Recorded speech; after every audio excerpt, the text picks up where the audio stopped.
नमस्कार मित्रों, मैं ममता वाजपेयी भोपाल से। मेरी हरी भरी छत पर आपका स्वागत है। लीजिए, मैं फिर हाजिर हूँ नए वीडियो और नई जानकारी के साथ। आप देख रहे हैं इंडियन टेरेस गार्डनिंग आर्ट और आज के वीडियो का विषय है कि फर्टाइल मिट्टी क्या होती है, फर्टाइल सॉइल क्या होती है, क्या होती है उर्वरक मिट्टी। मैंने बहुत बार आप लोगों को ये कहा है कि उर्वरक मिट्टी बनाएं या उन्नत किस्म की मिट्टी बनाएं। तो आज का वीडियो बस आप जो मैं बात कह रही हूँ वो सुनिए, क्योंकि रिकॉर्डिंग्स तो आपकी देखी हुई हैं। मैंने जो छत पर जो लग रहा है वही सब फिल्माया है, लेकिन अब जो मैं चर्चा कर रही हूँ वो महत्वपूर्ण है। तो क्या होती है फर्टाइल सॉइल, मैंने बहुत बार बताया, लेकिन आज फिर से मैं डिटेल में बताती हूँ, क्योंकि बहुत से लोग नए जुड़ जाते हैं तो उन्हें भी पता चले। जो मिट्टी की ऊपरी 8-9 इंच की लेयर होती है वो फर्टाइल होती है। गहराई की मिट्टी फर्टाइल नहीं होती।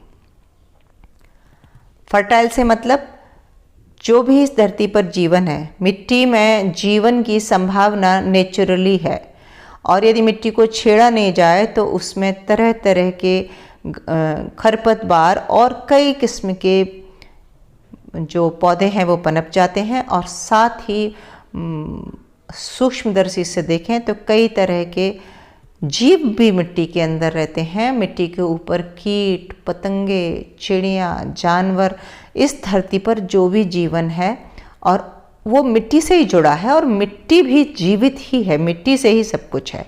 तो जो ऊपर की लेयर जो फर्टाइल होती है वो इस जीवन से ही होती है। यानी कि मिट्टी पर मान लीजिए घास उगी, ढेर सारी घास उगी, जैसे कि जंगल में होता है, तो वो घास अगर जानवरों ने कुछ चर भी ली तब भी वो आधी अवशेष उसके बचे, और उसका मौसम खत्म होने पर वो सूख गई ऊपर की लेयर में। साल दर साल सूखी, बरसात आई तो वो घास सड़ गई। साथ ही आसपास कुछ बड़े वृक्ष हैं, उसके पत्ते गिरे, वो भी बरसात आई तो सड़ गए। जानवर वहाँ इतने चर रहे थे, उन्होंने मलमूत्र किया। बकरियाँ थीं तो उन्होंने भी मलमूत्र किया। पंछी जो पेड़ों पर बैठे थे उन्होंने बीट की, और एक एक करके कुछ पंछी मरे, कुछ जानवर मरे। वो जंगली जानवर भी हो सकते हैं, जरूरी नहीं कि पालतू ही हों। एक जानवर ने दूसरे का शिकार किया, और शिकार करने के बाद हड्डियां छोड़ दी। धीरे धीरे साल दर साल वो हड्डियां डिकम्पोज हुई। तो जैसे जंगल, मैं मानती हूँ सबसे ज़्यादा फर्टाइल सॉइल जंगल की होती है। तो जैसे जंगल के अंदर एक दुनिया होती है, जानवर, पशु पक्षी, पतली टहनियाँ, पत्ते, सूखे हुए तने, ये सब खत्म होकर मिट्टी में तब्दील हो जाते हैं, मिट्टी में बदल जाते हैं। और ये जो ऊपर की 8-9 इंच की लेयर की मिट्टी होती है उसी के ऊपर सब कुछ होता है।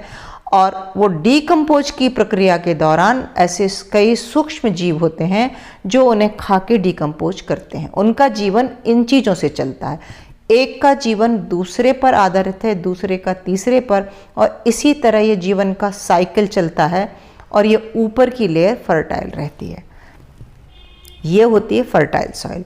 तो फिर मिट्टी नॉट फर्टाइल कैसे हो गई आजकल?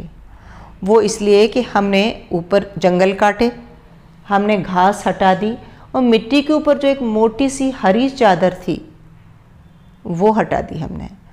तो हरी चादर जैसे ही हटी तो जो उसमें सूक्ष्म जीव थे, जो उसमें हलचल कर रहे थे, वो माइक्रोस्कोप से दिखते हैं, भले ही नहीं दिखते। हलचल करने से, उनके ऊपर नीचे जाने से, उनकी हलचल से मिट्टी बड़ी सॉफ्ट हो जाती थी। सॉफ्ट मिट्टी होती थी तो उसमें अंदर ऑक्सीजन पहुंचती थी और सूक्ष्म जीवों का जीवन भी चलता था। लेकिन जैसे जैसे हमने हल से जोता, हमने केमिकल डाला, आर्टिफिशियली केमिकल डाला, और हमने आर्टिफिशियल ऊपर से केमिकल खाद डाला, कीटनाशक डाले, केमिकल खाद डाला। इन चीज़ों ने धीरे धीरे वो अंदर की सूक्ष्म जीवों की दुनिया खत्म की, सारे बीज खत्म किए, मित्र कीट, सारे शत्रु कीटों को मारने के चक्कर में मित्र कीट खत्म किए। धीरे धीरे धीरे वो मिट्टी की फर्टिलिटी खत्म हो गई। और ये बड़ी समस्या है, भारतवर्ष में ही नहीं पूरे विश्व की समस्या है, और कुछ देशों में इस पर बड़े पैमाने पर काम हो रहा है। और इसीलिए ये ऑर्गेनिक शब्द लौट कर आया, और ये बहुत पुराना शब्द है और ये बहुत ज़रूरी है। तो जब मैं आपसे कहती हूँ कि फर्टाइल सॉइल, तब आपको गमले में कैसी सॉइल चाहिए और उसको कैसे फर्टाइल बनाना है।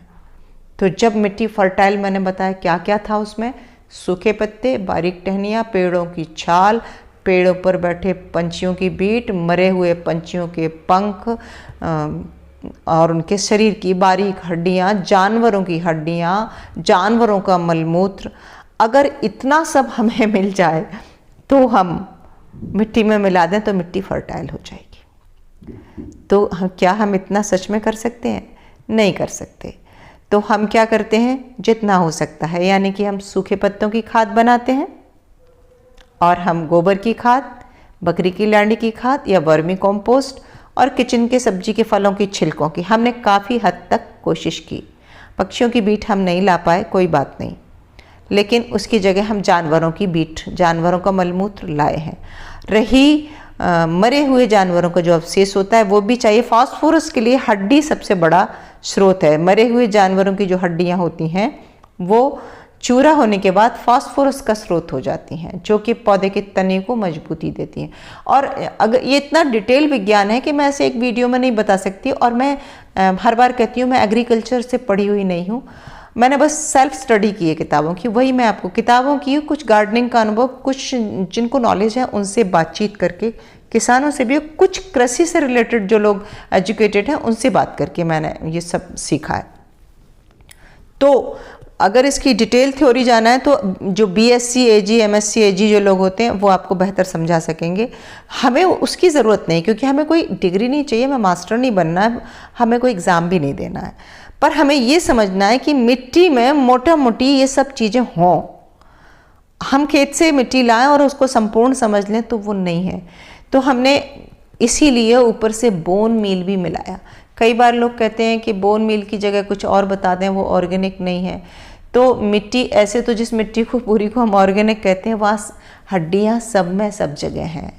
उसको इस तरह आप सोचेंगे तो वो एक मिट्टी की ज़रूरत है।